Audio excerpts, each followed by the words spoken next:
ഇഷ്ടമായി, നിങ്ങൾക്ക് ഇഷ്ടമാവുമെന്ന് കരുതുന്നു. ഇനി എന്താണ്? അല്ല, ഞങ്ങൾക്ക് ഇഷ്ടപ്പെട്ടു. മുത്തപ്പന്റെ കളി നല്ലതാണ്. മുത്തപ്പനും കൂട്ടുകാരും കൂടെ പറഞ്ഞാൽ പോരല്ലോ, നാട്ടുകാരും കൂടെ ഇഷ്ടപ്പെടണമല്ലോ. പക്ഷെ നമുക്ക് ഫീഡ്ബാക്ക് വരുന്നത് എല്ലാവർക്കും ഭയങ്കരമായിട്ട് ഇഷ്ടപ്പെട്ടു. ഒരുപാട് തിയേറ്ററിൽ നിന്ന് വിളിച്ചു, നമ്മുടെ സുഹൃത്തുക്കളെ വിളിച്ചു, സുഹൃത്തുക്കളല്ലാത്ത ആൾക്കാരും ഗംഭീര സിനിമയാണെന്നാണ് പറയുന്നത്. പക്ഷെ ഇതിൻ്റെ എല്ലാ ക്രെഡിറ്റും എനിക്ക് തോന്നുന്നത് എൻ്റെ ഡയറക്ടർ, സ്ക്രിപ്റ്റ് റൈറ്റർ, എൻ്റെ സിനിമാറ്റോഗ്രാഫറായ ആഷിഖിനാണ് സിനിമ വിജയം സമർപ്പിക്കുന്നത്. ഞങ്ങളൊക്കെ ഇങ്ങനെ മാത്രമല്ല, കുറേ ക്യാരക്ടേഴ്സ് ഉണ്ട് ഇതിനകത്ത് ആർട്ടിസ്റ്റായിട്ട്. ഇത് കറക്റ്റായിട്ടൊരു കാസ്റ്റിംഗ് ഏറ്റവും ഗംഭീരമായിട്ട് ചെയ്ത സിനിമയാണ്. എല്ലാവർക്കും പറ്റിയ കഥാപാത്രങ്ങൾ കൃത്യമായ അളവിൽ. ഇത് ഗംഭീര സിനിമയാണ്. ഞാൻ കണ്ടിടത്തോളം ഇത് നിങ്ങൾ തീരുമാനിക്കും. എല്ലാവർക്കും നമസ്കാരം. റൈഫിൾ ക്ലബ്ബ് റിലീസായിരിക്കുകയാണ്. ഞങ്ങൾ കുറച്ച് പേരൊക്കെ പടം കണ്ടിട്ടുണ്ടെന്ന് കരുതുന്നു. ഞങ്ങൾ കണ്ടു, ഞങ്ങൾക്ക് നല്ല എക്സ്പീരിയൻസ് ആയിരുന്നു. നല്ല അഭിപ്രായങ്ങളാണ് കിട്ടുന്നത്. എന്തെങ്കിലും ചോദിക്കാണ്ടെങ്കിൽ ചോദിക്കാൻ തോന്നുന്നല്ലേ? അതെ.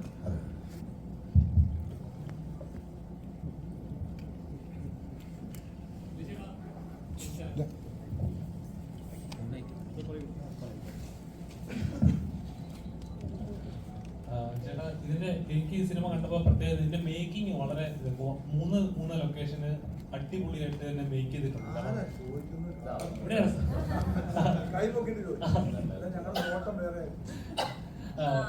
പ്രത്യേകിച്ച് മേക്കിംഗ്, അതിന് പറച്ചില്ല സ്റ്റൈലുകൾ, ഓവർ സെന്റിമെന്റ്സ് ഒന്നും ഇല്ലാതെ പട എന്ന് പറഞ്ഞിട്ട് ഒരു ലാഗ് പോലും ഇല്ലാതെ ഇടിപിടി തീർക്കുന്ന ഒരു എനിക്ക് ഈ സിനിമ ഇങ്ങനെ ഒരു സിനിമ ഇങ്ങനെ കഥാപാത്രം കേട്ടപ്പോൾ ഫസ്റ്റ് മൈൻഡ് വന്നിട്ടുണ്ടായിരുന്നു. ഇങ്ങനെ തന്നെ ഒരു അഭിപ്രായം വരുമെന്നുള്ളതായിരുന്നു നമ്മുടെ എല്ലാ ഘട്ടത്തിലെയും പ്രതീക്ഷ. ഇതിൻ്റെ ഐഡിയ പറയുമ്പം, അല്ലെങ്കിൽ ഇതിൻ്റെ റൈറ്റിംഗ് നടക്കുന്ന സമയത്തോ, അല്ലെങ്കിൽ ഇതിൻ്റെ ഷൂട്ട് നടക്കുന്ന സമയത്തോ ഒക്കെ ഈ സിനിമയെക്കുറിച്ചുള്ള പ്രതീക്ഷ ഒരു തരത്തിലും താഴത്തോട്ട് ഒരു ഘട്ടത്തിലും പോയിരുന്നില്ല എന്നുള്ളത് തന്നെയാണ്. അത് ഇന്ന് റിലീസായി ഈ പടം ഇങ്ങനെ ഒരു അഭിപ്രായം കേട്ട് നിൽക്കുമ്പോഴും അതുപോലെ തന്നെയാണ് തോന്നുന്നത്. ഭയങ്കര ഉറച്ച വിശ്വാസമായിരുന്നു ഈ വിഷയത്തിലും ഈ സിനിമയിലും. ഇത് ഞങ്ങൾ ഷൂട്ട് ചെയ്യുമ്പോൾ തന്നെ ഇതിൻ്റെ ഈ ഒരു പുതുമ, എന്താ പറയുക, ഈ സബ്ജക്റ്റ് മാത്രമല്ല മേക്കിങ്ങിൻ്റെ പുതുമയും ഞങ്ങൾ സ്പോട്ടിൽ തന്നെ അനുഭവിച്ച ആൾക്കാരാണ്. കാരണം ആഷിക്ക് തന്നെയാണ് ക്യാമറ ചെയ്തിട്ടുള്ളത്, ആഷിക്ക് തന്നെ ഡയറക്ടറും. ശരിക്കും പറഞ്ഞാൽ ആ ലൊക്കേഷനിൽ ആഷിക്കുന്ന ഒരു ദിവസം പോലും ഒരു 5 മിനിറ്റ് പോലും ഞങ്ങൾക്ക് ഫ്രീ ആയിട്ട് കിട്ടിയിട്ടില്ല. അപ്പോൾ ഞങ്ങളൊക്കെ ആലോചിക്കും, ഇയാൾ ഇങ്ങനെ കിടന്ന് കഷ്ടപ്പെടുന്നല്ലോ. പക്ഷെ ആ കഷ്ടപ്പാടിൻ്റെ എന്തുകൊണ്ടാണ് ആഷിക്ക് അന്ന് അത്രയും ഒരു ഹാർഡ് വർക്ക് എടുത്തിട്ടുള്ളത് എന്നുള്ളത് ഇന്ന് സിനിമ കണ്ടപ്പോഴത്തേക്കാണ് നമുക്ക് മനസ്സിലായത്. കാരണം എളുപ്പമല്ല ഇങ്ങനത്തെ ഒരു സബ്ജക്റ്റ് എടുത്തിട്ട് അതിനെ ഇത്രയും മനോഹരമായിട്ട് മേക്ക് ചെയ്യുക എന്ന് പറയുന്നത് എളുപ്പമുള്ള കേസല്ല. പ്രത്യേകിച്ച് ഡയറക്ടറും ക്യാമറാമാനും പ്രൊഡ്യൂസറും ഒരാൾ തന്നെയാണ് എന്ന് പറയുന്ന ഒരു അവസ്ഥയുണ്ട്. ഞങ്ങൾ ഏറ്റവും അധികം എൻജോയ് ചെയ്ത് വർക്ക് ചെയ്തിട്ടുള്ള ഒരു സിനിമയാണ്. നമുക്ക് എല്ലാ സിനിമയും പറയുന്ന ഒരു ഡയലോഗ് തന്നെയാണെങ്കിൽ പോലും ഇതിൻ്റെ പ്രത്യേകത ചിലപ്പോൾ ഇവരൊക്കെ പറഞ്ഞു കാണുമായിരിക്കും, ഇന്നലെയൊക്കെ ചില ഇതിൽ പറഞ്ഞു കാണുമായിരിക്കും, നമുക്കൊരു കാരവൻ ലൈഫൊന്നും ഈ സിനിമയിലില്ലായിരുന്നു. കാരണം ഒരു എസ്റ്റേറ്റിൻ്റെ മണ്ടയ്ക്ക് മുകളിലൊരു ബംഗ്ലാവിലാണ് നമ്മൾ ഷൂട്ട് ചെയ്യുന്നത്. ഞങ്ങൾക്കൊക്കെ താമസിക്കാനായിട്ട് ഓരോരോ റൂം ഉണ്ടാക്കി വെച്ചിരിക്കുക, അത്രയേ ഉള്ളൂ. എല്ലാവർക്കും ആണുങ്ങൾക്ക് വേറെ പെണ്ണുങ്ങൾക്ക് വേറെ എന്നൊക്കെ റൂം ഉണ്ടാക്കി വെച്ചിട്ടുണ്ടെങ്കിൽ പോലും ഒറ്റ റൂമിലായിരുന്നു ഞങ്ങളെല്ലാവരും അവിടെ കഴിഞ്ഞതൊക്കെ. ഈ സിനിമയ്ക്ക് അത്രത്തോളം ഈ ആർട്ടിസ്റ്റുമായിട്ടുള്ള ഒരു എന്താ പറയുക ഒരു കെമിസ്ട്രി എന്ന് പറയുന്ന സംഭവം ഉണ്ടല്ലോ, അത് ഈ ഷൂട്ടിംഗ് ലൊക്കേഷനിൽ തന്നെ ഞങ്ങൾക്ക് ഫീൽ ചെയ്തിട്ടുള്ള ഒരു കാര്യമാണ്. ഇപ്പോൾ ഈ മോർണിംഗ് ഷോ കഴിഞ്ഞപ്പോൾ തന്നെ ഇപ്പം മൊബൈലിലൊക്കെ വരുന്ന മെസ്സേജുകളും അല്ലെങ്കിൽ നമ്മുടെ യൂട്യൂബേഴ്സും എല്ലാവരും തന്നെ പറഞ്ഞിട്ടുള്ളതൊക്കെ തന്നെ വളരെ പോസിറ്റീവായിട്ടുള്ള ഒരു ഇതാണ്. ഇതൊരു ഹോളിവുഡ് മേക്കിംഗ് ആണോ അല്ലെങ്കിൽ ബോളിവുഡ് മേക്കിംഗ് ആണോ എന്നൊക്കെ ചോദിക്കുന്നുണ്ട്. ഇത് ഏത് വുഡ് ആണെങ്കിലും ശരി, പക്ഷെ ഇങ്ങനെ ഒരു സിനിമ എന്ന് പറയുന്നത് നമുക്ക് വളരെ അപൂർവം കാണാൻ പറ്റുന്ന ഒരു സാധനമാണ്. ഇത് നമുക്കൊരു തിയേറ്റർ എക്സ്പീരിയൻസ് ചെയ്താൽ മാത്രമേ മനസ്സിലാവത്തുള്ളൂ. നമുക്കിതിൻ്റെ കഥയെ പറ്റിയോ അല്ലെങ്കിൽ ഇതിൻ്റെ മറ്റ് ഒരുപാട് കാര്യങ്ങളിലേക്ക് കടന്നു കഴിഞ്ഞാൽ ഇതിൻ്റെ സസ്പെൻസും കാര്യങ്ങളൊക്കെ ഒരു ഇതായി പോകും. സോ നമുക്ക് പറയാനുള്ളത് പ്രേക്ഷകർ ഇത് തിയേറ്ററിൽ കണ്ട് ആസ്വദിക്കണം എന്ന് മാത്രമേ ഉള്ളൂ. പക്ക ആഷിഖ് അബു ഫിലിം എന്ന് തന്നെ പറയാൻ പറ്റുള്ളൂ.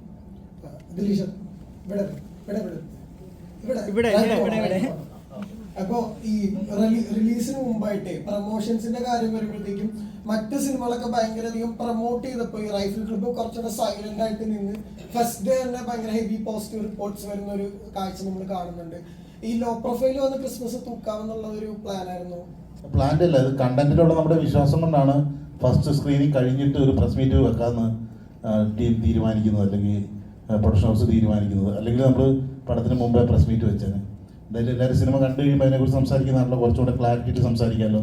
നമ്മൾ മുമ്പേറ് വന്ന് തള്ളേണ്ട കാര്യമില്ലോ, കണ്ടറിയാമല്ലോ എന്നോർക്കുന്നത്.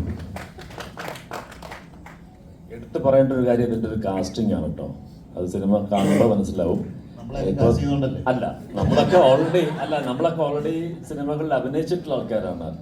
ആദ്യമായിട്ട് അഭിനയിച്ചിട്ടുള്ള കുറച്ച് ആൾക്കാർ, പ്രത്യേകിച്ച് നമ്മുടെ ഹനുമാൻ കായ്, നമ്മുടെ സൂരജ്, അതൊക്കെ അതിഗംഭീരമായിട്ടുള്ളൊരു എൻട്രി ഒരു ആദ്യ അനുഭവം എന്ന് പറയാം. കാരണം ഞാൻ ഗംഭീരമായിട്ടുള്ള ഒരു എൻട്രിയും കാര്യം അത് തന്നെ ആയിട്ട് കുറേ ആൾക്കാരുണ്ട് ഇവിടെ. നടേഷ് ഷെട്ടി,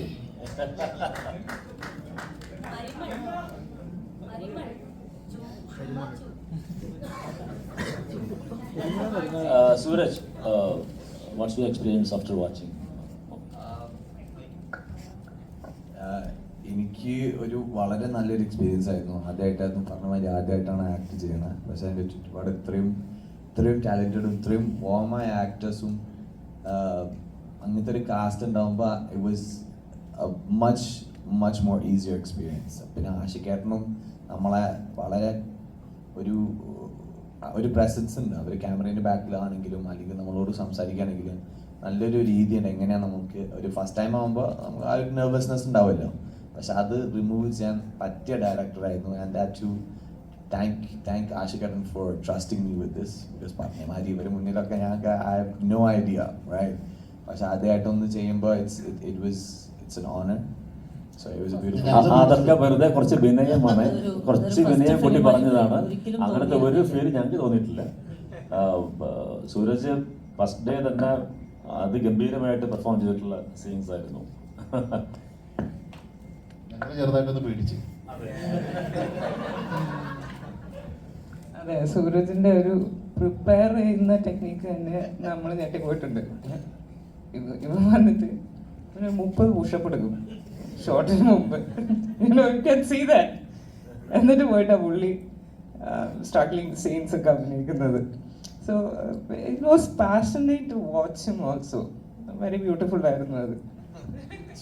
അല്ല, ഞാൻ ഇതിൻ്റെ മുന്നേ ഞാൻ സ്റ്റേജിലാണ് യൂഷ്വലി പെർഫോം ചെയ്യല്. അപ്പോൾ ആ സ്റ്റേജിൽ കയറുന്ന മുന്നേ നമ്മൾ സാധാരണ ഒരു 100 പുഷപ്പ് അടിച്ചിട്ടാണ് പോയില്ല. അപ്പം ഞാൻ ആ സെയിം ടെക്നീക്ക് ഇവിടെ യൂസ് ചെയ്യാനായിരുന്നു മനസ്സിലുണ്ടായത്. പിന്നെ അതും നമ്മൾ സീൻ എന്ന് പറഞ്ഞാൽ നമ്മൾ വെടി കൊള്ളുന്ന സീനായിരുന്നു. അപ്പൊ ഞാൻ അങ്ങനെ കുറച്ച് പമ്പാവട്ടെ എന്ന് വിചാരിച്ചിട്ട് അതെ അത് എണ്ണാൻ വേണ്ടിട്ട് എന്നെ നിർത്തുമായിരുന്നു. സോൾബി ചേച്ചി പ്ലീസ് കം ആൻഡ് കൗണ്ട്. ഞാനാണെങ്കിൽ പേടിച്ച് വിറച്ച് മോനെ സൂരജ് അല്ല ഹനുമാൻ കൈൻ്റെ ഒക്കെ ആണല്ലോ ഇവൻ. അപ്പോൾ പോയി എങ്ങനെ എണ്ണി അങ്ങനെ വാമാക്കിയിട്ട് നോക്കുമോ എന്നൊക്കെ പറഞ്ഞിട്ട് അല്ലേ. ബേബിയുടെ കോൺഫിഡൻസ് ഒക്കെ ഉണ്ടായിട്ടാണ് നമുക്ക് അന്ന് ചെയ്യാൻ പറ്റിയ. Like it was really fun. It was a beautiful time and yeah.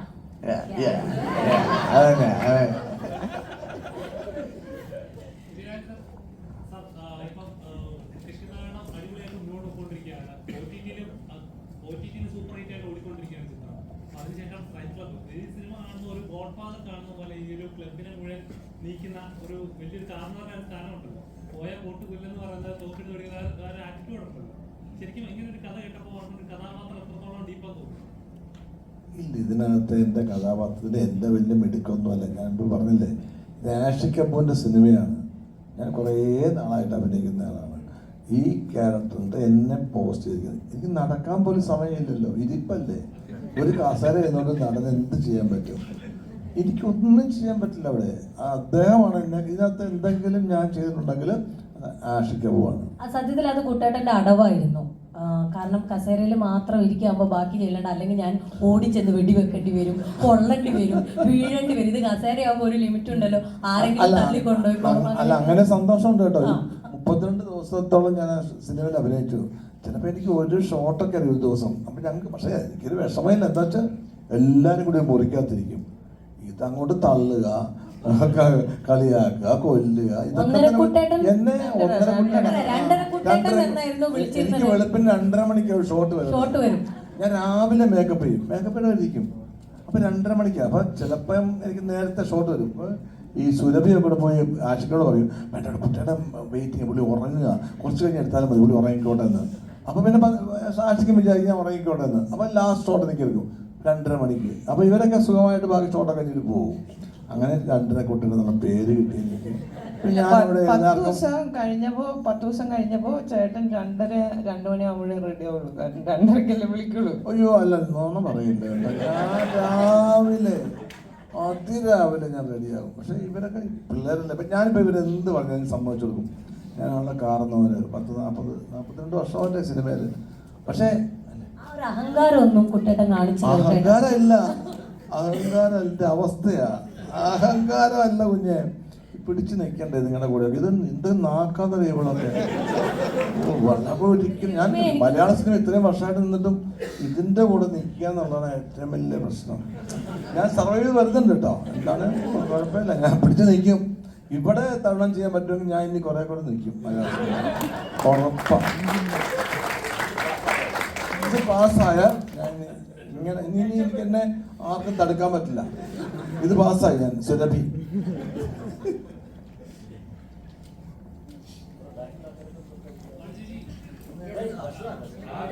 സിനിമയിൽ ഒരു സീനുണ്ട്, ഒരു തോക്ക് വെച്ചിട്ട് ഒരാണായിട്ട് കരുതിക്കൊള്ളാന്ന് പറയുന്ന ഒരു സീനുണ്ട്. എനിക്ക് മലയാള സിനിമയിൽ ഇത്രയും സ്ത്രീകൾ ഒരുമിച്ച് ആക്ഷനിലേക്ക് ഇറങ്ങുന്ന ഒരു മലയാള ചിത്രം കൂടി ആയിരിക്കാം. എങ്ങനെ ഉണ്ടായിരുന്നു അങ്ങനത്തെ ഒരു മാസ് ഡയലോഗ് പറയുന്നത് ചെയ്യുന്ന സമയത്ത്? ശരിക്കും എൻ്റെ ഒരു തിരിച്ചുവരവായിട്ട് ഈ പടമാണ് ഞാൻ കാണുന്നത്. അപ്പോൾ അത്രയും ഒരു കുറച്ച് ചെറിയ ചെറിയ ഡയലോഗ് ഉണ്ടെങ്കിലും അതൊരു മാസ്, എന്താ പറയുക, പഞ്ച് ഡയലോഗായിട്ടാണ് എനിക്ക് തോന്നിയത്. വളരെ ഇഷ്ടമായി എനിക്ക് ആ ഡയലോഗ്. പിന്നെ ആഷിഖ് കപൂർ സംവിധാനം ചെയ്യുന്ന പടമാണല്ലോ, നമ്മൾ പിന്നെ ഒന്നും എല്ലാവരും പറഞ്ഞു തന്നിട്ട് നമ്മൾ അഭിനയിച്ചു എന്നുള്ളൂ. Yes yes. ഇന്ന് മോർണിംഗ് ഷോ കഴിഞ്ഞപ്പോഴത്തേക്കും വന്ന കുറേ കോളുകളിൽ അധികം ആൾക്കാരും പറഞ്ഞ സംഭവമാണ് ഇതിൻ്റെ ഡയലോഗ്സ് എന്ന് പറയുന്നത്. ഇഷാൻ പുഷ്കരൻ എന്താ പറയുക, നമ്മൾ കാച്ചി കുറുക്കിയെടുത്ത ഡയലോഗ്സ് എന്നൊക്കെ പറയുന്നത്. അതിൽ ഒരുപാട് വലിച്ചുപോയ ഡയലോഗ്സും കാര്യങ്ങളൊന്നുമില്ല. പക്ഷെ ഉള്ള ഡയലോഗ്സ് എന്നുള്ള കണ്ടന്റ് ഭയങ്കര രസകരമായിട്ടുള്ള സംഭവമായിരുന്നു. നെക്സ്റ്റ് ദർശന, ഞങ്ങളുടെ സിനിമയുടെ കുഞ്ഞോള്.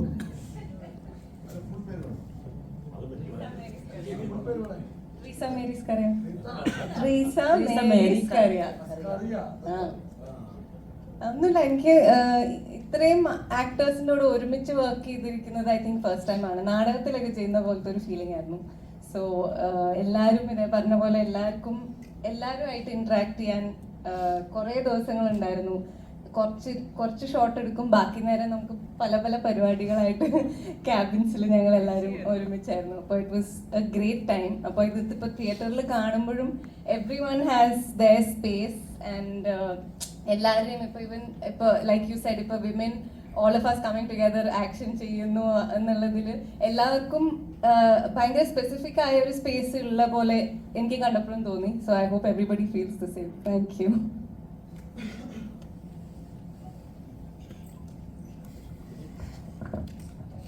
നമസ്കാരം. റൈഫിൾ ക്ലബിൻ്റെ ഏറ്റവും എനിക്ക് രസകരമായിട്ട് തോന്നിയൊരു കാര്യം, അത് പറഞ്ഞു തുടങ്ങാൻ നല്ലത് സൂരജാണ്. കാരണം സൂരജിനെ അഭിനയിക്കാൻ വിളിച്ചിട്ട് ഷൂട്ടിൻ്റെ ഡേറ്റ് ആയിട്ടും സൂരജ് അവിടെ നിന്ന് ഇങ്ങോട്ട് വരുന്നില്ല. അപ്പോൾ ശ്യാമിൻ്റെ അടുത്ത് പറഞ്ഞാണ്, സൂരജ് പറഞ്ഞു എനിക്ക് സ്ക്രിപ്റ്റ് അയച്ചതാ, എനിക്ക് ക്യാരക്ടറിൻ്റെ ഡീറ്റെയിൽ വേണം, എനിക്ക് കഥ കേൾക്കണം എന്നൊക്കെ പറഞ്ഞു. അപ്പോൾ ഞങ്ങളെല്ലാവരും ആദ്യമേ ഉണ്ടായിരുന്ന ഏറ്റവും വലിയ റൈഫിൾ ക്ലബിൻ്റെ ഒരു പ്രത്യേകത അതാണ്, ആ സിനിമയുടെ കഥ. പക്ഷേ ഒരു പേജിലും എഴുതി തരാവുന്ന കഥയേ ഉള്ളൂ. പക്ഷെ ക്യാരക്ടേഴ്സിനെ അത്രമാത്രം ഡീറ്റെയിൽ ചെയ്തിട്ടുള്ള ഒരു സിനിമ അടുത്ത കാലത്തൊന്നും വന്നിട്ടില്ല. Each and every character well defined ആണ്. അത് റൈറ്റിംഗ് പാർട്ടായാലും അതിൻ്റെ മേക്കിംഗ് പാർട്ടായാലും അത്ര പെർഫെക്റ്റ് ആണ്. അപ്പോൾ സൂരജിൻ്റെ അടുത്ത് ശ്യാം അവസാനം ഫോണിൽ വിളിച്ചിട്ട് ഇങ്ങോട്ട് കയറുക മച്ചനെ, ഇവിടെ വന്നിട്ട് പിടിക്കാൻ നമുക്ക്. ആ പിടുത്തമാണ് സിനിമയിൽ കണ്ടത്. അപ്പോൾ ഇങ്ങനെ ഓരോ ക്യാരക്ടറും ഈ സിനിമയിൽ കൃത്യമായിട്ടുള്ളൊരു ആർക്കുണ്ട്, അവർക്കൊരു ഹൈ പോയിന്റ് ഉണ്ട്. അവരെ കൃത്യമായിട്ട് അങ്ങോട്ടും ഇങ്ങോട്ടും ഇപ്പോൾ ഈ ക്ലബ് മെമ്പേഴ്സ് തന്നെ പരസ്പരം അങ്ങോട്ടും ഇങ്ങോട്ടും ഓരോരുത്തർ ഊക്കിയിട്ടാണ് തുടങ്ങുന്നത് തന്നെ ഓരോ ക്യാരക്ടേഴ്സിന്. അത് കഴിഞ്ഞിട്ട് ഓരോ മെമ്പറിനെയും നിങ്ങൾക്ക് കൃത്യമായിട്ട് റെക്കഗ്നൈസ് ചെയ്യാവുന്ന രീതിയിൽ അത് എഴുതപ്പെട്ടിട്ടുണ്ട്. അത് നന്നായിട്ട് ട്രീറ്റ് ചെയ്ത് ഷൂട്ട് ചെയ്തിട്ടുള്ള ഒരു സിനിമയാണ്. അപ്പോൾ ഞാൻ സെറ്റിലേക്ക് പോകുമ്പോൾ ഞാൻ ആഷിഖിൻ്റെ അടുത്ത് ഫസ്റ്റ് പറഞ്ഞൊരു കാര്യത, എൻ്റെ ആദ്യത്തെ എക്സൈറ്റ്മെൻറ്റ് എന്ന് പറയുന്നത് ഒരു ഡയറക്ടർ തന്നെ, അതും ആഷിഖ് ഇതുവരെ ക്യാമറ ചെയ്ത ഒരു സിനിമ നമ്മൾ കണ്ടിട്ടില്ല. ഇതിനു മുമ്പ് ഒരു സിനിമ ചെയ്തിട്ടുണ്ട് ലവ്ലി, അത് ഇനി റിലീസാവാൻ പോകുന്നേ ഉള്ളൂ. അപ്പോൾ അതെനിക്കൊരു എക്സൈറ്റ്മെൻ്റ് ആയിരുന്നു. എങ്ങനെയായിരിക്കും ആഷിഖ് ചെയ്യുന്നത്? ചിലപ്പോൾ ഒരു ഓപ്പറേറ്റിംഗ് ക്യാമറമാൻ വെച്ചിട്ടായിരിക്കും ചെയ്യുന്നത്. പക്ഷെ അങ്ങനെയല്ല, ഒരു സിംഗിൾ ഷോട്ട് പോലും വേറൊരു ക്യാമറമാന് കൊടുക്കുന്നത് ഞാൻ കണ്ടിട്ടില്ല. സെക്കൻഡ് DOP ഉണ്ട്, പക്ഷേ സ്റ്റിൽ ആഷിഖ് എല്ലാം ഷൂട്ട് ചെയ്യുന്നുണ്ടായിരുന്നു. അപ്പോൾ അത്ര രസകരമായിട്ടുള്ള ഒരു സെറ്റും ഒരു വൈബും ഞങ്ങൾക്ക് കിട്ടിയിരുന്നു. അപ്പോൾ ആ എനർജി ഇന്ന് സത്യത്തിൽ തിയേറ്ററിൽ ഇരിക്കുമ്പോൾ ടോട്ടൽ ബ്ലാങ്ക് ആയിരുന്നു. ഇത് വർക്കാവുന്നുണ്ടോ ഇത് അറിയുന്നില്ല, കാരണം നമുക്ക് ആ ഒരു ജഡ്ജ്മെൻറ്റ് പോയിരുന്നു. പക്ഷെ പുറത്തിറങ്ങി കഴിഞ്ഞതിന് ശേഷം ഓരോരുത്തർ വിളിക്കുമ്പോഴും തിയേറ്ററിൽ നിന്ന് കിട്ടുന്ന റെസ്പോൺസും അത് ഭയങ്കര ഹൈ ആയിരുന്നു. കാരണം നമ്മളൊരു കഥയല്ല ഈ സിനിമ, ശരിക്കും ഇതിൻ്റെ ഒരു ട്രീറ്റ്മെൻ്റ് ആണ്. ഈച്ച് ആൻഡ് എവറി ക്യാരക്ടർ ഓരോ പോയിന്റും ഹൈ ആക്കുന്നുണ്ട്. ആ ഹൈ ആക്കുന്നത് പ്രേക്ഷകന് കിട്ടിയാൽ മാത്രം വർക്കാവുന്ന ഒരു സിനിമയാണ്. അത് വർക്കായിട്ടുണ്ടെന്ന് അറിയുന്നതിൽ വളരെ സന്തോഷം. Thank you.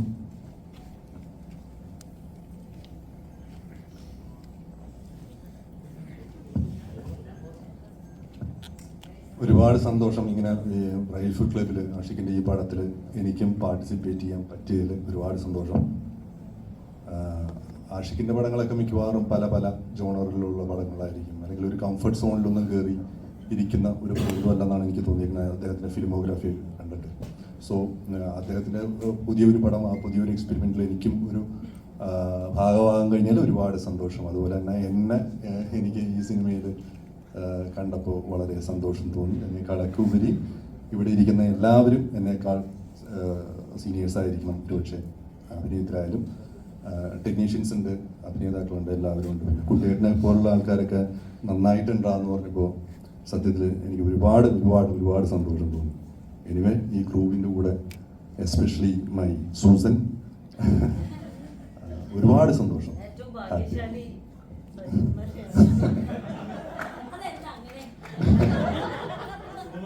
പിന്നെ പലരും വിളിക്കുമ്പോഴൊക്കെ ഇതിൻ്റെ ഹ്യൂമർ നന്നായിട്ട് വർക്കായിട്ട് ചിരിച്ചു കേട്ടില്ല ചോദിച്ചു. ഷൂട്ട് ചെയ്തു,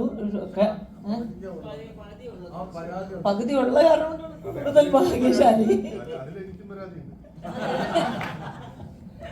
ഞങ്ങളുടെ ഗുരുനാഥൻ എന്ന് പറയുന്നത് സത്യത്തിൽ അന്ന് ഞങ്ങളുടെ മെയിൻ ഗുരുനാഥയായിട്ടുള്ള ദർശന അവിടെ ഉണ്ടായിരുന്നില്ല. പക്ഷെ വിഷ്ണു അഗസ്ത്യ അത് ഏറ്റെടുത്തു, അതിനു വേണ്ടിയിട്ടുള്ള നേതൃത്വമൊക്കെ നൽകിയെങ്കിലും അല്ലേ,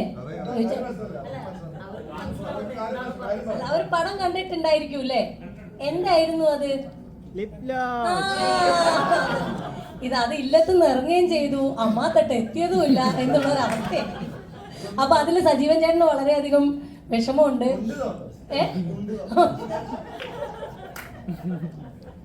അതെ, അപ്പോ സാരല്ല സജീവൻ ചേട്ടാ, നമുക്കത് ഡിലീറ്റഡ് സീൻസ് എന്ന് പറഞ്ഞിട്ട് ഒരു പീസ് എടുത്ത് അതെ നമുക്ക് ഇനിയും പോരല്ലേ, മതിയായില്ലല്ലേ? അത് അടുത്ത പാർട്ടിൽ കുറച്ചും കൂടി ഉണ്ടാവുമെന്ന് നമുക്ക് പ്രതീക്ഷിക്കാം. സെക്കൻഡ് പാർട്ടിൽ ഓണത്തിനല്ലേ?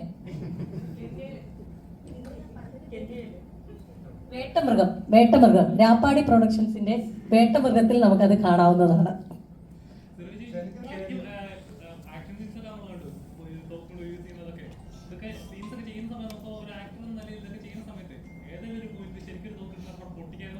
എന്റെ മോനെ, അത് കറക്റ്റ് ശരിക്കുള്ള തോക്കാ.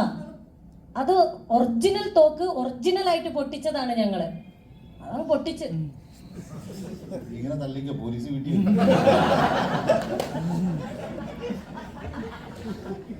സോറി, ഒരു മയത്തിലൊക്കെ തള്ളാവെന്ന് എന്നോട് കുട്ടേട്ടൻ പറഞ്ഞിരുന്നു.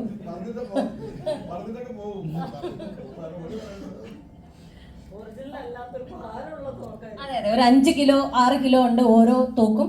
അതിൽ ചെറിയ തോക്ക് ഉപയോഗിച്ചത് ദർശനയാണെന്ന് മാത്രം അല്ലേ? ഇങ്ങനെ സ്ത്രീ ക്യാരക്ടേഴ്സ് ഒരു മലയാള സിനിമയിൽ അങ്ങനെ തോക്കെടുത്തിട്ട് ചന്നം പിന്നെ പിടിക്കുന്നതാണ് എന്ത് രസാന്നറിയോ? ഞാൻ ചന്നം പിന്നെ വെച്ചിട്ടില്ല. ഞാൻ 3 പേരെ വെച്ചു, 3 പേരെയും ഞാൻ കൊന്നു. ഉറപ്പാണ്. ഞാൻ എന്റെ ഉണ്ടകൾ ഒന്നും പാഴായിട്ടില്ല. അപ്പോൾ എനിക്ക് വളരെയധികം സന്തോഷമുണ്ട്. കാരണം ശ്രീ ശങ്കരാചാര്യ യൂണിവേഴ്സിറ്റിയിൽ പഠിക്കാൻ പോയതുപോലെയുള്ള ഒരു വൈബായിരുന്നു. ഇവരെല്ലാവരും കണ്ടില്ല, എത്ര സീനിയേഴ്സ് ആണ്, പൊന്നമ്മ ചേച്ചി ആണെങ്കിലും കുട്ടേട്ടനാണെങ്കിലും ഓരോ ദിവസവും വൈകുന്നേരം ഈ കൺവിൻസിങ് സ്റ്റാർ വന്നിട്ട് ഞങ്ങളെ കൺവിൻസ് ചെയ്യും. പിന്നെ ദർശനെയും അതുപോലെ തന്നെ വിഷ്ണു അഗസ്ത്യയും അദ്ദേഹം കൺവിൻസ് ചെയ്തിട്ടുണ്ടായിരുന്നു അവസാന ദിവസം, നിങ്ങൾ ഏത് പാതിരാത്രിയിലാണെങ്കിലും എന്ത് പ്രശ്നം ഉണ്ടെങ്കിലും അത് രാഷ്ട്രീയമായിക്കോട്ടെ, സിനിമയായിക്കോട്ടെ, പോലീസ് കേസ് ആയിക്കോട്ടെ, ഏത് പാതിരാത്രിയിലും എന്നെ വിളിക്കണം. ദർശന പാവം അത് കേട്ട് വിശ്വസിച്ചു, വിളിക്കും ചേട്ടാ, എന്റെ പട്ടിയെടുക്കും പോണെന്ന്. അത്രയും ഞങ്ങളെ കൺവിൻസ് ചെയ്തുകൊണ്ടിരിക്കുകയായിരുന്നു ഓരോ ദിവസങ്ങളിലും.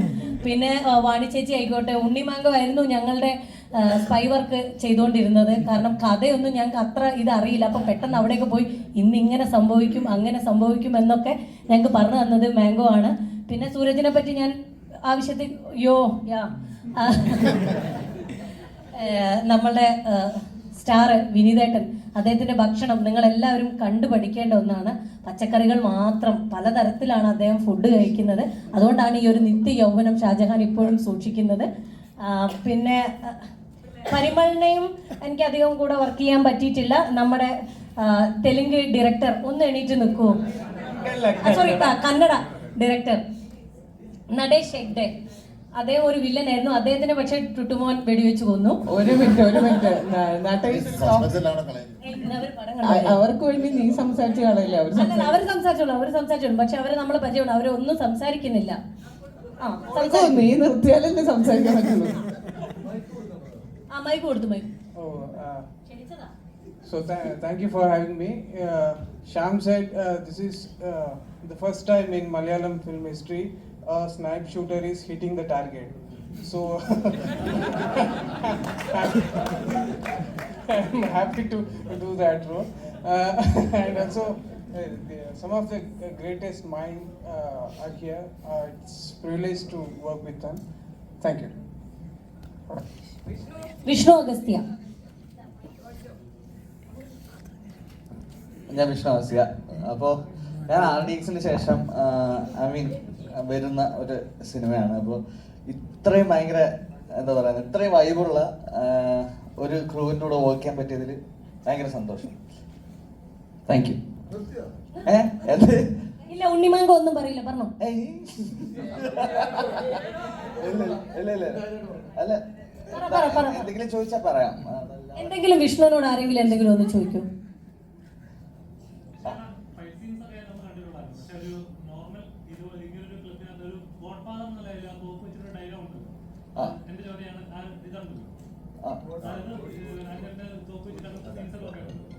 ചെയ്യുന്ന സമയത്ത് നമ്മുടെ ഒരു ഏകദേശം ഇല്ലാത്ത ഒരേ സർക്കിളാണ് വർക്ക് ചെയ്ത് ഒരു ഇങ്ങനത്തെ ടീം ചെയ്യുമ്പോൾ ഫസ്റ്റ് മൈൻഡ് വരുന്ന കാര്യമുണ്ടോ?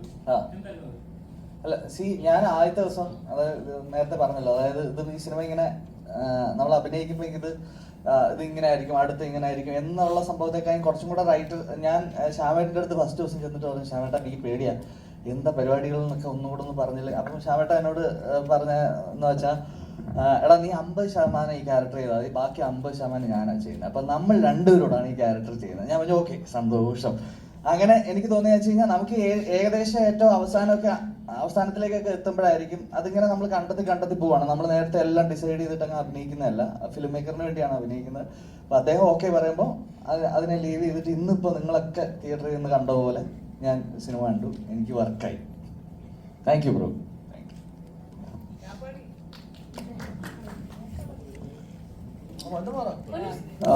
എല്ലാവർക്കും നമസ്കാരം. ഹലോ, നിയാസ്. ഞാൻ ഒരു ക്ലാഷ് ഉണ്ട്. നിയാസ് പറയട്ടെ. പൊന്നൂസിന് കുറച്ചധികം പറയാനുണ്ട്. ഞാൻ ഒരുപാട് നാളായിട്ട് ആഗ്രഹിക്കുന്ന ഒരു കാര്യമായിരുന്നു ആഷിക്കപ്പെട്ട പടത്തിൽ അഭിനയിക്കണം എന്നുള്ളത്. എനിക്ക് വളരെ സർപ്രൈസിങ് ആയിട്ടാണ് എനിക്ക് കോൾ വന്നു കഴിഞ്ഞപ്പോഴത്തേക്ക് പിന്നെ ഈ ക്യാരക്ടർ പറഞ്ഞപ്പം ഞാനിങ്ങനെ ആലോചിക്കരുത് എന്തുകൊണ്ട് ഈ ക്യാരക്ടർ ഇങ്ങനെ വന്ന് എന്ന്. ഞാൻ ഇതിനകത്ത് മറ്റുള്ള ക്യാരക്ടേഴ്സിൻ്റെ പേര് പറയപ്പോഴാണ് വിനീതും ഞാനും ഇതിൽ ബ്രദേഴ്സാന്ന് പറയുമ്പോഴത്തേക്ക് എനിക്ക് മനസ്സിലായി ഞങ്ങൾ രണ്ടുപേരും ഓൾമോസ്റ്റ് ലുക്ക് അലൈക്ക് എന്നുള്ള രീതിയിൽ ആണ് എന്നെ അതിൽ സെലക്ട് ചെയ്തത്. അതെ. പിന്നെ ഞങ്ങളുടെ ക്യാരക്ടർ എന്ന് പറഞ്ഞാൽ കണ്ണൂർ, കാസർഗോഡ് ആ ഒരു സൈഡിലുള്ള രണ്ട് ബ്രദേഴ്സ് എന്നുള്ളൊരു ക്യാരക്ടർ എന്നുള്ള നിലയിൽ എന്നിട്ട് എടുക്കുകയും സർപ്രൈസിംഗ്ലി ഞാൻ ഈ ക്യാരക്ടർ ചെയ്യുമ്പം ഞാനടുത്തൊരു ഒരു ക്യാരക്ടർ ചെയ്യുന്നു എന്നുള്ളത്. പക്ഷേ ഞാൻ മൂവി കണ്ടപ്പം എനിക്ക് മനസ്സിലായി ത്രൂ ഔട്ട് ഇവരുടെ എല്ലാവരുടെയും കൂടെ ആ സിനിമയിൽ എനിക്ക് നല്ലൊരു ക്യാരക്ടർ കിട്ടിയെന്നുള്ളതും ഈ മൂവി ഇത്രയും ഒരു ലെവലിൽ ഇങ്ങനെ ക്ലിക്കായതും ഒക്കെ എവ്രി വൺസ് എഫേർട്ട്. ആക്ടേഴ്സിൻ്റെ എഫേർട്ട് ആൻഡ് മെയിൻലി ഇതിൽ ആഷിഖ് കപൂറിൻ്റെ ക്യാമറയും ആഷിഖ് കപൂർ ഡയറക്റ്റ് ചെയ്ത രീതിയും പിന്നെ ഷ്യാമും മറ്റുള്ളവരൊക്കെ എഴുതിയ ആ സ്ക്രിപ്റ്റിൻ്റെയും അതിൻ്റെ ഡയലോഗ്സൊക്കെ സൂപ്പറായിരിക്കുന്നു. And the results from everywhere is so fantastic. എല്ലാവർക്കും ഈ പടത്തെക്കുറിച്ചൊരു ഹൈ എൻഡ് അഭിപ്രായമാണ്. And we hope it will go beyond the level. And thanks for having us. എല്ലാവർക്കും നമസ്കാരം. ഇതിപ്പോൾ നിയാസ് പറഞ്ഞ പോലെ എന്നെ ഈ പടത്തിലോട്ട് ആഷിഖാണ് വിളിക്കുന്നത്. എനിക്ക് വളരെയധികം ആഗ്രഹമുണ്ടായിരുന്നു ആഷിഖിൻ്റെ കൂടെയും ശ്യാം പുഷ്കറിൻ്റെ സ്ക്രിപ്റ്റിലും ദിലീഷ് പോത്തിൻ്റെ കൂടെയൊക്കെ ഒന്ന് അഭിനയിക്കണമെന്നുള്ളത്.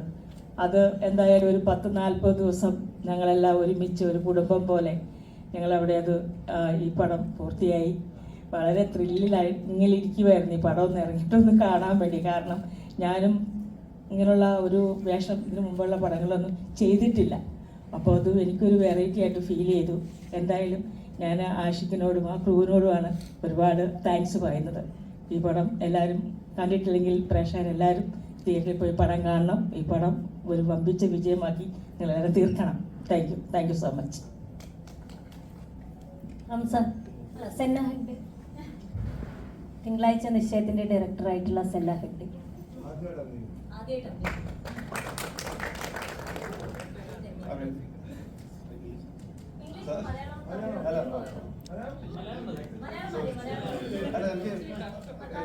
In my life, ഞാൻ ഒരിക്കലും ആക്ടർ ആവുമെന്ന് വിചാരിച്ചില്ല. I had no aspiration. Even today, like ഈ പടം കഴിഞ്ഞിട്ട് ഇനി ചോദിച്ചാൽ ഇല്ല ഞാൻ ആക്ടർ ആവണ്ട. So I think the casting director called me. അപ്പോൾ ഞാൻ വിചാരിച്ചു സാധാരണ എനിക്ക് ഇങ്ങനത്തെ കോൾ വരാറുണ്ട്. ഞങ്ങളുടെ സിനിമയിൽ ഈ കാസർഗോഡ് ഭാഗത്ത് ഞാൻ most of my movies are based there. So വേറെ ഏതെങ്കിലും നടന്മാരുടെ നമ്പർ വല്ല ചോദിച്ചിട്ട് വിളിച്ചെന്ന് വിചാരിച്ചു. So when he said ഞാനാണ് ആക്ട് ചെയ്യണമെന്ന് പറയുമ്പോൾ ഞാൻ ഇങ്ങനെ കളിയാക്കി 2-3 ദിവസം വിളിച്ചു പുള്ളി. ഞാൻ താല്പര്യമില്ല എന്ന് പറഞ്ഞു. പിന്നെ then he started. അപ്പോൾ ഇതിൻ്റെ മൊത്തം കാസ്റ്റ് ഒന്നും പറഞ്ഞില്ല, 1-2 ആൾക്കാരുടെ പേര് മാത്രമേ പറഞ്ഞുള്ളൂ. Then he started dropping names. Appuran then the greedy side of my mind started working. So basically I'm here because of greed. Because nobody wants to lose an opportunity to work with these names and the bigger names who are not on the stage today. So yeah, I mean, ഞാനൊരു 4 ദിവസത്തേക്ക് വന്നിട്ട് എന്നെ വിളിച്ചത് ഇവിടെ for the shoot. Yeah, so I met Vishnu will tell the story. First ദിവസം വന്നിട്ട് സെനബ്രു ഇതേപോലെ പറഞ്ഞു, ഞാനിവിടെ ഉണ്ടെന്നുള്ള കാര്യം പറയണ്ട, നാളെ ആദ്യത്തെ ഷോട്ട് വെച്ചിട്ട് മിക്കവാറും ഞാൻ മുങ്ങും. അപ്പോൾ അതുകൊണ്ട് ഞാനിവിടെ ഉണ്ടെന്നും ഞാൻ ഈ സിനിമയിൽ അഭിനയിക്കുന്നതും താൻ ആരോടും പറയരുത്. ഞാൻ പറഞ്ഞു ഒരിക്കലും ഇല്ല. പക്ഷെ പതുക്കെ അഭിനയിച്ച് വന്നപ്പോൾ ഫസ്റ്റ് പരിചയപ്പെട്ട ഇദ്ദേഹത്തെ കൊല്ലുന്നത് ഞാനാണ്. അതൊരാശ്വാസമായിരുന്നു. So yeah, I mean, so 4 ദിവസത്തേക്ക് വന്നതാ. I think I stayed because I was part of the entire family of. I mean, I start with Suraj, then I finish with Kashyap. So, and Suraj and me were the first friends. നമ്മളെ അടുത്തടുത്ത room ആയിരുന്നു. So I was so nervous and it was his first time. So I told him take extra 5 push-ups for me. So that gives me extra confidence. So yeah, it's a wonderful opportunity and yeah, I'm really grateful. Thank you. എല്ലാവർക്കും നമസ്കാരം. ഞാൻ കിരൺ പീതാംബരൻ. ഞാൻ ഇതിനകത്ത് rifle ക്ലബ്ബിൽ രാപ്പാടി എന്ന് പറഞ്ഞിട്ട് വേഷമാണ് ചെയ്തിരിക്കുന്നത്. I'm so happy to be with all this vibrant team. പിന്നെ കാസ്റ്റിങ്ങിൻ്റെ ഭാഗമായിട്ട് ആദ്യം മിലിന്ദാണ് വിളിക്കുന്നത്. മിലിന്ദും ബിബിനും കൂടെ എനിക്കൊന്ന് പടം തുടങ്ങുന്നതിന് 2-3 മാസം മുമ്പ് വിളിച്ചിട്ടുണ്ടായിരുന്നു. അപ്പോൾ വല്ലപ്പോഴൊക്കെയാണ് ഇതുപോലെ എന്തെങ്കിലുമൊക്കെ ഒരു വെറൈറ്റി ആയിട്ടൊക്കെ ചെയ്യാനായിട്ടൊരു ഓപ്ഷൻ ഒരു സാഹചര്യം കിട്ടുന്നത്. So very grateful. പടം നല്ല അഭിപ്രായം വരുന്നുണ്ട്. ഒരുപാട് പേര് വിളിക്കുകയും മെസ്സേജ് അയക്കുന്നുണ്ട്. ഈ ക്രിസ്മസിന് ഒരു വമ്പിച്ച വിജയമാവട്ടെ. പടം ആൾക്കാർ മനസ്സിലായിട്ടെ. Thank you.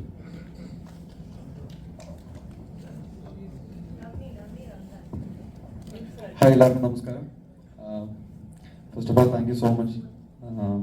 അതിപ്പോൾ ഒരുപാട് സ്റ്റേജിൽ പെർഫോം ചെയ്തിട്ടുണ്ടെങ്കിലും ഈ സ്റ്റേജിൽ നിൽക്കുമ്പോൾ കുറച്ച് പേടി കൂടുതലാണ്. കാരണം as an actor first stage ആയിരിക്കണം ഇങ്ങനെ. ആൻഡ് ഈ സിനിമയിൽ ആക്ച്വലി എന്നെ കാസ്റ്റ് ചെയ്തതും മിലിന്ദ് എന്ന് പറയുന്ന കാസ്റ്റിംഗ് ഡയറക്ടറാണ്. So first of all thanks to him. പുള്ളിയാണ് ആദ്യം ഓഡീഷൻ ചെയ്തതും അതിനുശേഷം ആഷിഖേട്ടനെ സെലക്ട് ചെയ്യുകയൊക്കെ ചെയ്തത്. അത് കഴിഞ്ഞ് ഈ സിനിമയിലേക്ക് വരുമ്പോൾ ഞാൻ കൂടുതൽ സിനിമയുടെ സ്ക്രിപ്റ്റ് ആയിരുന്നു ആദ്യമേ കേട്ടത്. ഇതിൻ്റെ കാസ്റ്റ് ആരാണെന്നോ അല്ലെങ്കിൽ ആരാണ് അഭിനയിക്കുന്നതെന്നോ ഒന്നും എനിക്കറിയില്ലായിരുന്നു. അതിനുശേഷമാണ് ഇത്രയും സൂപ്പർ സീനിയർ ആക്ടേഴ്സും എക്സ്പീരിയൻസ്ഡ് ആയിട്ടുള്ളവരൊക്കെയാണ് കൂടെ ചെയ്യുന്നത് മനസ്സിലാക്കിയത്. സോ അതെല്ലാം കഴിഞ്ഞ് ഞാൻ വിചാരിച്ചു എവിടെയെങ്കിലും ചെറിയൊരു തല കാണുമായിരിക്കും എന്ന് വിചാരിച്ചാണ് ഞാൻ ഈ പടം ചെയ്യുന്നത്. പക്ഷേ റിസൾട്ട് വന്നപ്പോൾ ഐ എം സോ ഹാപ്പി. നേരത്തെ ഇവിടെ ഉള്ളവർ പറഞ്ഞ പോലെ തന്നെ എല്ലാവർക്കും കൃത്യമായിട്ടുള്ള ക്യാരക്ടേഴ്സ് കൊടുത്ത പോലെ എനിക്കും കൃത്യമായിട്ട് ആഷിഖേട്ടനും ശ്യാമേട്ടനും എല്ലാവരും കൂടി കൃത്യമായിട്ടൊരു ക്യാരക്ടർ തന്നിട്ടുണ്ട്. Thank you so much. പിന്നെ ഇപ്പോഴും റെസ്പോൺസ് കിട്ടിക്കൊണ്ടിരിക്കുകയാണ്. Thank you so much. എല്ലാവർക്കും നമസ്കാരം. ഞാൻ നവനി. ഇതിനകത്ത് നാദിയ എന്ന് പറഞ്ഞിട്ടൊരു ക്യാരക്ടർ ചെയ്തിട്ടുണ്ട്. പിന്നെ ഒരു ഡാൻസ് ചെയ്യാനുള്ളൊരു ഭാഗ്യം ഇതിനകത്ത് കിട്ടിയിട്ടുണ്ട്. എനിക്ക് ഒരുപാടധികം സന്തോഷമുണ്ട്. എന്നെ ഇതിനകത്ത് കാസ്റ്റ് ചെയ്തിരിക്കുന്ന കാസ്റ്റിംഗ് ഡയറക്ടറും മിലിന്ദേട്ടനാണ്. എനിക്ക് മൂന്ന് ദിവസം മുമ്പായിരുന്നു കോള് വരുന്നത് ഷൂട്ട് തുടങ്ങുന്നതിന്. വിളിച്ചിട്ട് ഓക്കെ ആഷിഖ് കപൂർ സാറിൻ്റെ മൂവിയാണ്, വിത്തിൻ 3 days പൂജ തുടങ്ങും, ഷൂട്ട് തുടങ്ങും, അങ്ങനെയായിരുന്നു. അപ്പം ഞാൻ ഈച്ച് ഡേ ഷൂട്ടിങ് ഇങ്ങനെ കഴിഞ്ഞു പോകുമ്പോഴായിരുന്നു എനിക്ക് എൻ്റെ ക്യാരക്ടറിനെ പറ്റിയും ഈ മൂവിനെ പറ്റിയൊക്കെ കൂടുതൽ ഞാനും പഠിച്ചുകൊണ്ടിരുന്നത്. പിന്നെ ഒരുപാടധികം സന്തോഷമുണ്ട് ഇത്രയും വലിയ ആക്ടേഴ്സിൻ്റെ കൂടെ എനിക്ക് സ്ക്രീൻ ഷെയർ ചെയ്യാൻ പറ്റി. ഇതുപോലത്തെ ഒരു ഓപ്പർച്യൂണിറ്റി കിട്ടിയാണ്. എല്ലാവർക്കും പടം ഇഷ്ടമാണെന്ന് ഞാൻ പ്രതീക്ഷിക്കുന്നു. Thank you so much.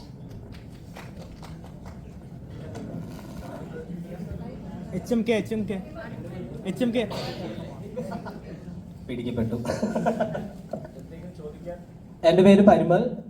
Bichu എന്ന് പറഞ്ഞ ക്യാരക്ടറാണ് ഞാൻ ചെയ്തത് പടത്തിൽ. എല്ലാവരും പറഞ്ഞ പോലെ ഇത്രയും പേരുടെ കൂടെ വർക്ക് ചെയ്യാനും ഇങ്ങനത്തെ ഒരു മൂവിൻ്റെ ഭാഗമാകാൻ പറ്റിയതിലും വളരെ സന്തോഷം.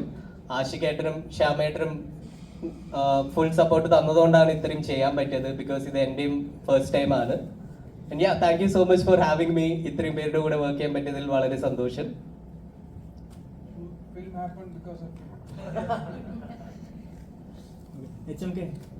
ഇവിടെ എല്ലാവരും പറഞ്ഞപ്പോൾ ഒരു കാര്യം, ഞങ്ങൾ ഈ കാട്ടിൽ പോയൊരു ഇതുണ്ട്. പുഷ്പ മൂവി ഷൂട്ട് ചെയ്ത ഫോറസ്റ്റിലാണ് ഞങ്ങൾ ഹണ്ടിങ്ങിന് പോകുന്ന സീൻ എടുത്തിരിക്കുന്നത്. അതൊരു ഡിഫറെൻറ്റ് എക്സ്പീരിയൻസ് ആയിരുന്നു. ഞങ്ങളൊരു എനിക്കൊന്ന് കുറഞ്ഞൊരു ഓൾമോസ്റ്റ് ഒരു 4-5 days ഉണ്ടായിരുന്നു അവിടെ, 3 or 4 days. പക്ഷേ ദാറ്റ് വാസ് ഓസം എന്ന് പറഞ്ഞാൽ പോയവർക്കൊക്കെ അറിയാം. അവിടെ ഞങ്ങൾ പോയി താമസിച്ചതും കടുവയൊക്കെ ഉണ്ടായിരുന്നു. നിങ്ങളില്ലായിരുന്നു ഏറ്റവും ഭയങ്കര എക്സ്പീരിയൻസ് ആയിരുന്നു. പ്രത്യേകിച്ച് സുരഭി ഇല്ലാത്തതുകൊണ്ട് അവിടെ ഒരു സമാധാനം ഉണ്ടായിരുന്നു ഞങ്ങൾക്ക്. അതായിരുന്നു ഏറ്റവും വലിയ റിലീഫ്. ദിലീഷ് എന്ന് ചോദിച്ചാൽ പറയും ഏറ്റവും നല്ല റിലീഫ് ഉണ്ടായിരുന്നു. ഞങ്ങൾ അവിടുന്ന് താമസിച്ചത് അവിടെ സാധാരണ ചെറിയ ചെറിയ ലോഡ്ജ് പോലത്തെ റൂംസ് ഒക്കെയാണ്. എന്നിട്ട് എല്ലാവരും അവിടെ we all enjoyed like anything. ഒരു 3-4 days ഞങ്ങൾ എൻജോയ് ചെയ്തു. അതൊരു ഞാൻ അനുഭവിച്ച ഇത്രയും നാൾ ഞാൻ സിനിമയിൽ അഭിനയിച്ചതിൽ ഏറ്റവും നല്ലൊരു എക്സ്പീരിയൻസ് ആയിരുന്നു. രാജമന്ത്രി ആ സ്ഥലത്തിൻ്റെ പേര്.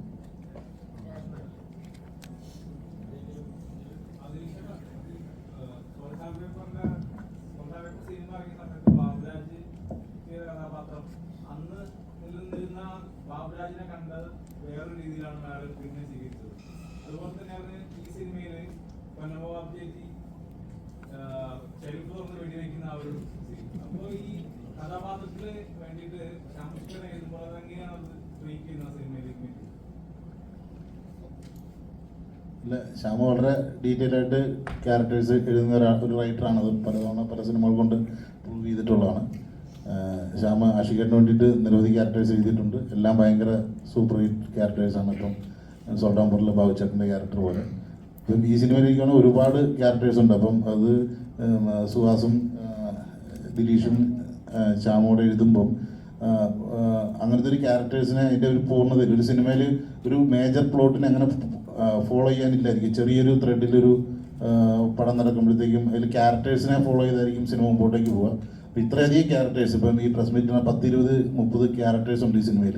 അത്രയും ക്യാരക്ടേഴ്സിനെ എല്ലാവരെയും ഒരു 2 മണിക്കൂറിനുള്ളിൽ കിട്ടുക, അതിനെ കൃത്യമായിട്ട് ഫോളോ ചെയ്യാൻ പറ്റുക എന്നുള്ളത് അങ്ങനത്തെ ഒരു റൈറ്റിംഗ് ഭയങ്കര ആവശ്യമാണ്.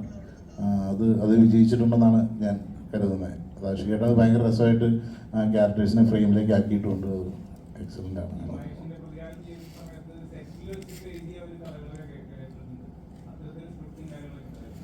അല്ല, സ്ക്രിപ്റ്റ് ഓൾറെഡി എഴുതിയിട്ടുണ്ടാവും ഉറപ്പായിട്ട്. ഇത് കുറേ നാളിരുന്ന് അവർ വർക്ക് ചെയ്തിട്ടുണ്ട്, പല ഡ്രാഫ്റ്റുകൾ. ഇപ്പം ഞാൻ തന്നെ ഷൂട്ട് തുടങ്ങുന്നതിന് മുമ്പ് പല ഡ്രാഫ്റ്റും പല ചേഞ്ചസും ഒക്കെ ആയിട്ട് പലതവണ കേട്ടിട്ടുണ്ട്. ഒരു ക്ലാരിറ്റി ഉണ്ടാവും. പിന്നെ ഉറപ്പായിട്ടും അപ്ഡേഷൻസ് ഉണ്ടാവും, ഇംപ്രൊവൈസേഷൻ സെറ്റിൽ ഉണ്ടാവാറുണ്ട്. അതാണ് സംഭവിക്കുന്നത്.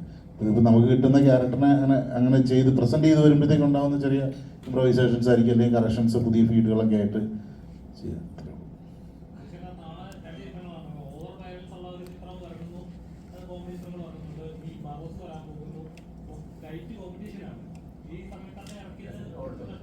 അല്ല, എനിക്ക് തോന്നുന്നു ഒരു കാര്യം, ഇപ്പം നമ്മളിപ്പം എത്രയോ വർഷമായിട്ട് സിനിമകൾ ഓരോ സീസണിൽ 4, 5, 6 സിനിമകൾ വരുന്നു. ഒരു സമയത്തും ഒരു സിനിമയുടെ വിജയം മറ്റൊരു സിനിമയ്ക്ക് ആളെ കുറയ്ക്കുന്നതായിട്ട് ഇതുവരെ കണ്ടിട്ടില്ല. ഏത് സീസണിലായാലും 2 നല്ല സിനിമ വന്നിട്ടുണ്ടെങ്കിൽ 2 പടം ഓടും, 4 നല്ല സിനിമ വന്നു കഴിഞ്ഞാൽ 4 ഓടും. ഇനി ഒരു പടവും നല്ലതല്ലെങ്കിൽ ഒരു പടം ഓടത്തില്ല. അതാണ് അതിൻ്റെ റിയാലിറ്റി എന്നാണ് തോന്നുന്നത്. ഒന്നിനും കോമ്പറ്റീഷനൊന്നും അല്ല. നമ്മൾ എന്തായാലും ക്രിസ്മസിന് ഇഷ്ടം പോലെ അവധി ദിവസമുണ്ട്. 3, 4, 5 നല്ല പടം വന്നാലും കാണാനുള്ള സമയമുണ്ട്.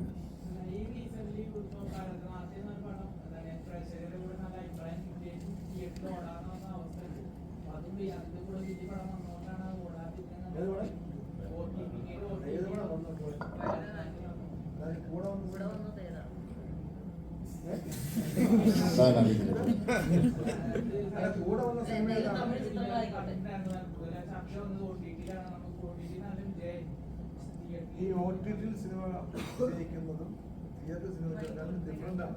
നമ്മൾ വീട്ടിലിരുന്ന് നമ്മുടെ സൗഹൃദത്തിന് വേണ്ടി സിനിമ കാണുന്നതും വീട്ടിലിരുന്ന് നമ്മളെ സൗഹൃദം പകുതി കണ്ടിട്ട് അവിടെ പോയിട്ട് കാപ്പ് കുടിച്ചിട്ട് വന്ന് വീണ്ടും ബാക്കി കാണാം. അല്ലെങ്കിൽ പിള്ളേരിടയ്ക്ക് വഴക്കുണ്ടാക്കും, അവിടെ പിള്ളേരെ സമാധാനിപ്പിച്ച് ബാക്കി കാണാം. അതുമല്ല തിയേറ്റർ സിനിമ. രണ്ടും എൻറ്റയർ ഡിഫറെൻ്റ് ആണ്. തിയേറ്റർ എക്സ്പീരിയൻസും നമ്മുടെ OTT അതിൻ്റെ ഭയങ്കര ഡിഫറൻസ് ആണ്. ഇത് നമ്മൾ കമ്പയർ ചെയ്യാനേ പാടില്ല. ഇതൊരു സിനിമയുടെ വേറൊരു സിനിമ വന്നുകൊണ്ടാണ് ആ സിനിമ ഒരു സിനിമ ശ്രദ്ധിക്കാതെ പോടെന്ന് എനിക്ക് തോന്നിയിട്ടില്ല. ഇന്നുവരെ അങ്ങനെ മലയാളത്തിലൊരു എനിക്കങ്ങനെ ഒരു അനുഭവം തോന്നിയില്ല. വേറൊരു സിനിമ ഭയങ്കര വിജയത്തിൽ ഓടുന്നതുകൊണ്ട് വേറെ സിനിമയ്ക്ക് ആളില്ലാണ്ട് പോകുന്ന അങ്ങനത്തെ ഒരു അവസ്ഥയൊന്നുമില്ല. നമുക്കിപ്പം നല്ലൊരു സിനിമയാണെങ്കിൽ ആരും തിയേറ്ററിൽ നിന്ന് മിസ് ചെയ്യാനെന്ന് എനിക്ക് തോന്നുന്നത്. നമ്മുടെ ആവശ്യമാണല്ലോ നല്ലൊരു സിനിമ തിയേറ്ററിൽ വരുമ്പോൾ തിയേറ്ററിൽ തന്നെ കാണുക എന്നുള്ളത്.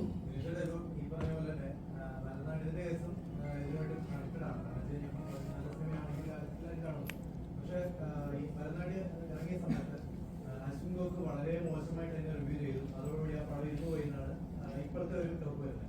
കാരണം വെച്ച് കഴിഞ്ഞാൽ ഇപ്പോൾ OTT വന്നപ്പോൾ വിജയം മാറിയിട്ടുണ്ട്. അപ്പൊ ഈ ഒരു ഞാനതിനെ അങ്ങനെ കാണുന്നില്ല. എൻ്റെ അഭിപ്രായം അതല്ല. ഞാൻ ഒരാളൊരു റിവ്യൂ പറഞ്ഞെന്ന് വെച്ചിട്ട് ഒരു സിനിമയ്ക്ക് ആൾ കയറാതിരിക്കുന്നതെന്ന് ഞാൻ കരുതുന്നില്ല. ഒരാളുടെ റിവ്യൂവിനെ ബേസ് ചെയ്തിട്ടൊന്നും അല്ല മലയാള സിനിമ അല്ലെങ്കിൽ ഇൻഡസ്ട്രി നിലനിൽക്കുന്ന അല്ലെങ്കിൽ ആളുകൾ കയറുന്നതൊക്കെ. ആളുകൾ ഇപ്പം അതിനെ ചെറുതായിട്ട് ചിലപ്പോൾ സ്വാധീനിക്കായിരിക്കും എന്നല്ലാതെ അത്രയ്ക്കൊക്കെ ഉള്ളതെന്നാണ് ഞാൻ കരുതുന്നത്. ഇനിയിപ്പോൾ ഒരാൾക്കോ അല്ലെങ്കിൽ ഒരു റിവ്യൂറിനോ അല്ലെങ്കിൽ 2, 3 പേർക്ക് ഒരു സിനിമ ഇഷ്ടപ്പെട്ടില്ല എന്ന് കരുതി ആ സിനിമ പോപ്പുലർ ആകാതിരിക്കണം എന്നൊന്നും ഒരു നിർബന്ധമില്ല. ആളുകൾ ഒരു മൗത്ത് പബ്ലിസിറ്റിയിൽ അല്ലെങ്കിൽ ഇപ്പം നമ്മൾ വളരെ കുറച്ച് ആളുകളായിരിക്കും റിവ്യൂ കണ്ടിട്ട് സിനിമയ്ക്ക് പോകുന്നതെന്ന് എനിക്ക് തോന്നണേ, ഞാൻ വിശ്വസിക്കുന്നത്. അധികം പേര് നമുക്ക് അടുത്തറിയാവുന്ന ഒരാളുടെ ഒരു പേഴ്സണലി അറിയാവുന്ന ഒരാൾ നമ്മുടെ ഒരു സുഹൃത്തൊരു പടം കണ്ടിട്ട് അയാൾ പറയുന്ന ഫീഡ്ബാക്കിനെ അടിസ്ഥാനമാക്കിയാണ് കൂടുതൽ ആളുകളും പോകുന്നതെന്നാണ് സിനിമ കാണാൻ തീരുമാനിക്കപ്പെടുന്നതെന്നാണ് ഞാൻ വിശ്വസിക്കുന്നത്.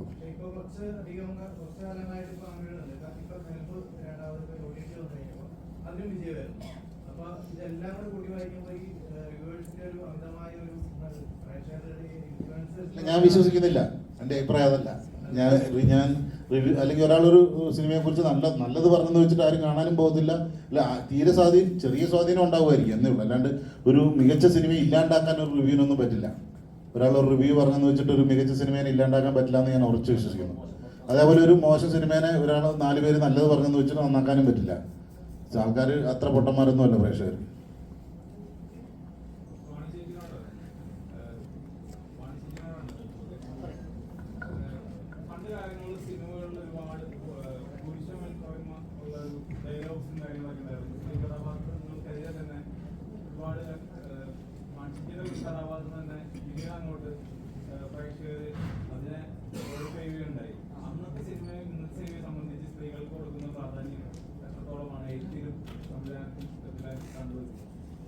സ്ത്രീ അല്ല, അങ്ങനെയൊന്നുമല്ല. സ്ത്രീ കഥാപാത്രങ്ങൾ വരണം എന്നാണ് പറയുന്നത്. അന്നും ഇന്നും എന്നും ഉണ്ടാവണം എന്ന് തന്നെയാണ് പറയുന്നത്. സ്ത്രീകൾക്ക് പ്രാധാന്യമുള്ള കഥാപാത്രങ്ങൾ ഉണ്ടാക്കണം എന്നാണ് പറയുന്നത്. പക്ഷെ അതിനൊരു അല്ലേ വ്യത്യാസമായിരിക്കും ഈ പടം തീർച്ചയായിട്ടും.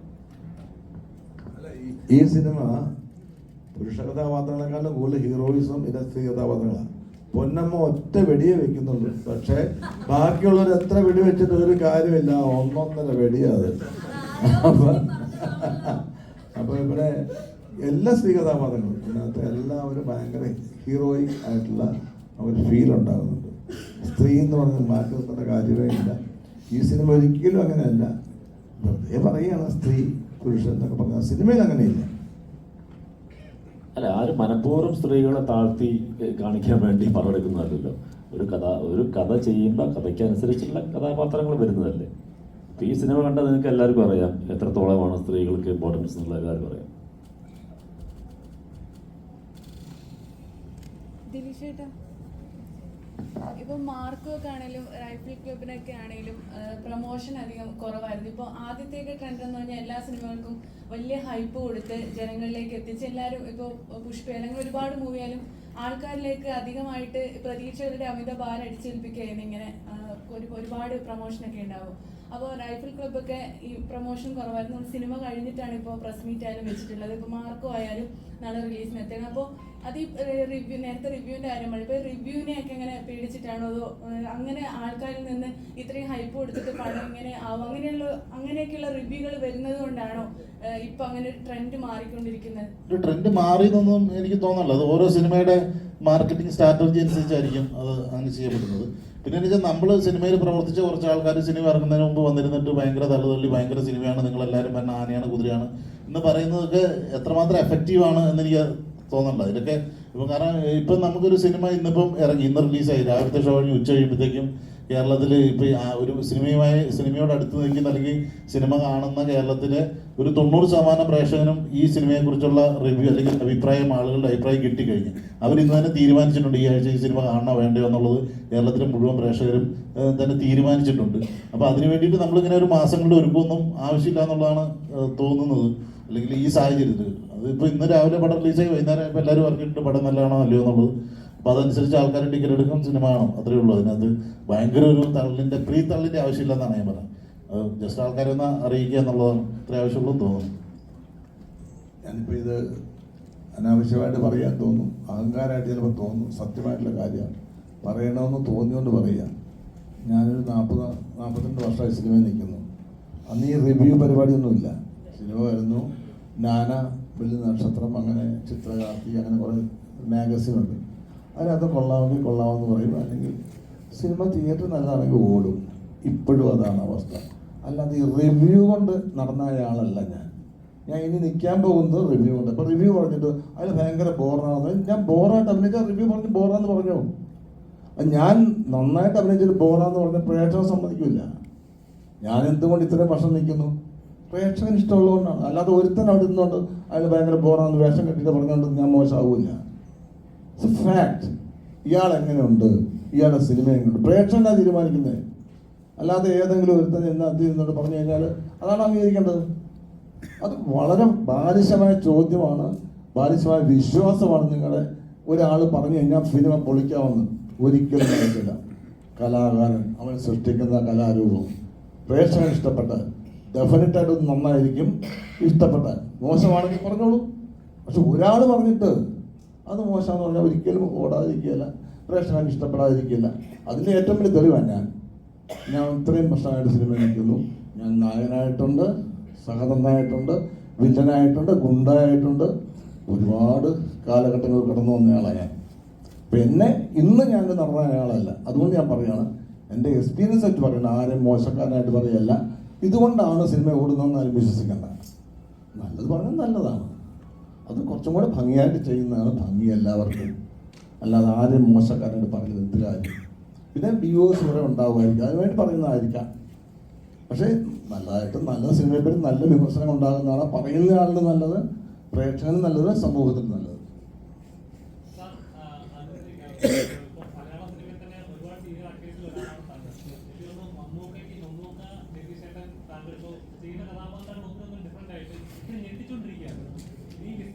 ഞാൻ ഞെട്ടിക്കുന്നൊന്നുമില്ല, പ്ലീസ് അങ്ങനെയൊന്നും പറയാം. ഓരോ കഥാപാത്രം നല്ലത് വന്നാൽ ഞാൻ ചെയ്യുന്നു. ചിലപ്പം എന്നെ കൊണ്ട് നല്ലതായിട്ട് ചെയ്യാൻ പറ്റും, എനിക്ക് ചെയ്യാൻ പറ്റുന്ന. ഇപ്പം എന്നെ ഇതിനകത്ത് ആഷിക വിളിച്ചു. ഞാൻ എൻ്റെ സത്യം പറയാം, എനിക്ക് ഒരിക്കലും പറ്റാത്ത പരിപാടി പ്രണയരംഗം. എനിക്ക് അറിയാൻ മേല കേട്ടോ, സത്യം. എനിക്ക് പ്രണയം, എൻ്റെ പ്രണയം ഇങ്ങനെ അല്ലല്ല, എനിക്ക് പ്രണയം ഉണ്ടോ? പിന്നെ എന്നോടുള്ള പ്രണയം അത് വേറെ, അത് വേറെ, അത് ഞാൻ പറയാൻ പുറത്ത് പറയാൻ കൊള്ളൂല. അപ്പോൾ കുട്ടേടാ നേരത്തെ സൂരജിന്റെ കാര്യം പറഞ്ഞ പോലെ പിന്നെ അപ്പൊ എനിക്ക് എൻ്റെ പ്രണയം അത് എനിക്ക് അറിയില്ല ശരിക്കും പറഞ്ഞാൽ. എന്നെ ആദ്യം കാമുകനായിട്ട് സിനിമയിൽ അവതരിപ്പിച്ചത് ആഷിക അബുവാണ്. സോൾട്ട് ആൻഡ് പെപ്പർ എന്ന സിനിമയിൽ എന്തൊരു വലിയ കാമുകനാണ്. കണ്ട പ്രേക്ഷകർ പറഞ്ഞത് ലാല്, ശ്വേത, ആഷിഫ് അലി അവരുടെ പ്രണയമൊക്കെ ഉണ്ട്. പക്ഷെ എൻ്റെ പ്രണയം, എൻ്റെ കാമുകയെ കാണിക്കുന്നുമില്ല. പക്ഷെ ഞാൻ ഭയങ്കര കാമുകനായിട്ട് എല്ലാവർക്കും തോന്നുന്നുണ്ട്. ആ ഡയറക്ടറുടെ മിടുക്കാണ്, എൻ്റെ മിടുക്കല്ല. അങ്ങനെ എന്നെ നല്ലൊരു ക്യാരക്ടറായിട്ട് എന്നെ ഇത്രയും നാൾ നിലനിർത്തിക്കൊണ്ട് ഇവിടുത്തെ ഡയറക്ടേഴ്സാണ്, ഇവിടുത്തെ പ്രൊഡ്യൂസേഴ്സാണ്, ഇവിടുത്തെ പ്രേക്ഷകരാണ്. അല്ലാതെ ഈ പറഞ്ഞ ഞാൻ പറഞ്ഞത് മനസ്സിലായില്ലേ, ഒരാൾ പറഞ്ഞുകൊണ്ട് അങ്ങനെ ആവില്ല സിനിമ. പിന്നെ തൽക്കാലം ഒരു ചില കാര്യങ്ങൾ നടക്കുമായിരിക്കും.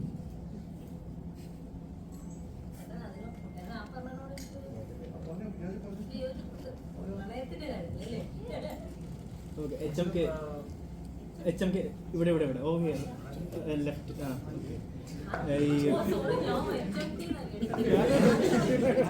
ഹനുമാൻ കൈ ബ്രോ ഇവിടെ ഓക്കെ. ഇപ്പം ഈ ബിഗ് ഡോഗ്സ് ഇറങ്ങുന്നതിന് മുന്നെയാണ് റൈഫിൾ ക്ലബ്ബിൽ ഇന്നാവുന്നത്. സോ ആക്ടിങ് ചെയ്യുമ്പോൾ ഇത് കണ്ടിന്യൂ ചെയ്യണമെന്ന് തോന്നിയിരുന്നു, അല്ലെങ്കിൽ അതേപോലെ ബിഗ് ഡോഗ്സിന് ശേഷം ഇപ്പോൾ ഈ പറയുന്ന പോലെ ഒരു ഗ്ലോബൽ റെക്കഗ്നീഷൻ കിട്ടി. സോ അതിനുശേഷം ഈ പറയുന്ന പോലെ ആക്ടിങ്ങിൽ എത്രത്തോളം ഇമ്പോർട്ടൻസ് ആണ് നീ കൊടുക്കാൻ പ്ലാൻ ചെയ്യുന്നത്? Good question. നമ്മളെ ഫസ്റ്റ് ലവ് മ്യൂസിക്കാണ്. That's most important for me, right? അതും ഞാൻ ഈ പ്രോജക്റ്റ് ചെയ്യണ മുന്നേ തന്നെ അത് ആശിക്കാരനോട് പറഞ്ഞതായിരുന്നു. This is something that is important to me. പക്ഷേ ഈ ഒരു എക്സ്പീരിയൻസ് ഉണ്ടായതുകൊണ്ട് I was able to see എങ്ങനെയുണ്ട് and how much I actually enjoyed it, right? It could be because of the cast, it could be because of the director and everything, but also personally എനിക്ക് ഈ experience എനിക്ക് കിട്ടിയതുകൊണ്ടാണ് എനിക്ക് ശരിക്കും ഒന്ന് കാണാൻ പറ്റിയത് എങ്ങനെയാണ്. ഇപ്പം നമ്മൾ ഇതുവരെ ഒരു മ്യൂസിക് വീഡിയോ ഒക്കെ ഷൂട്ട് ചെയ്യുമ്പോൾ it's very different experience, right? This is entirely different experience also, but അതിൻ്റെ സിമിലാരിറ്റീസ് ഉണ്ട് because രണ്ടും ആർട്ടാണല്ലോ. Both are, it's an experience personally and for the visual the audience.